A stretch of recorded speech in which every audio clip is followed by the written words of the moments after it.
కూటమి ప్రభుత్వం అధికారంలోకి వచ్చిన తర్వాత వైసీపీ కార్యకర్తల మధ్య దౌర్జన్యాలు, వేధింపులు ఎక్కువయ్యాయని నందికొట్కూరు వైసీపీ ఇన్ఛార్జి సుధీర్ ఆరోపించారు. నందికొట్కూరులోని పార్టీ కార్యాలయంలో డిజిటల్ బుక్ పోస్టర్ను ఆవిష్కరించారు. కార్యకర్తలకు అన్యాయం జరిగితే డిజిటల్ బుక్ క్యూఆర్ కోడ్ను స్కాన్ చేయాలని సూచించారు.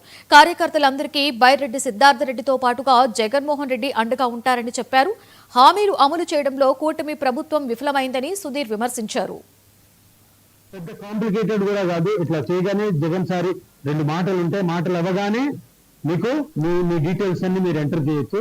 సింపుల్ గా తెలుగులోనే ఉంటుంది. తెలుగులో ఎంటర్ చేసి అప్లోడ్ చేయగానే అది సెంట్రల్ ఆఫీస్కి వెళ్ళిపోతుంది.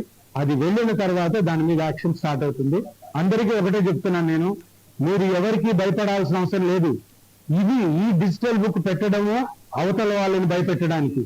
ఇన్కమింగ్ సార్ కాంగ్రెస్ పార్టీ నేతల మీద గాని కార్యకర్తల మీద గాని కన్నెత్తి చూడాలన్నా కూడా భయపడాలి. అది ఈ డిజిటల్ బుక్ యొక్క ముఖ్య ఉద్దేశం.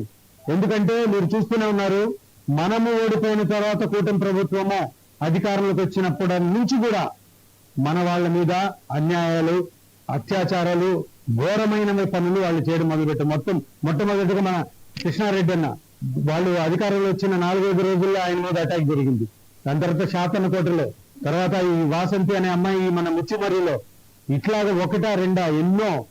ఇప్పుడు మన నందికొట్కూరు పట్టణంలో మన లడ్డు అని ఉన్నాడు హిదయతుల్లా, అతని మీద ఆయన అప్పు అడగడానికి అప్పు తీసుకున్న వాడిని దగ్గరికి వెళ్తే వాళ్ళ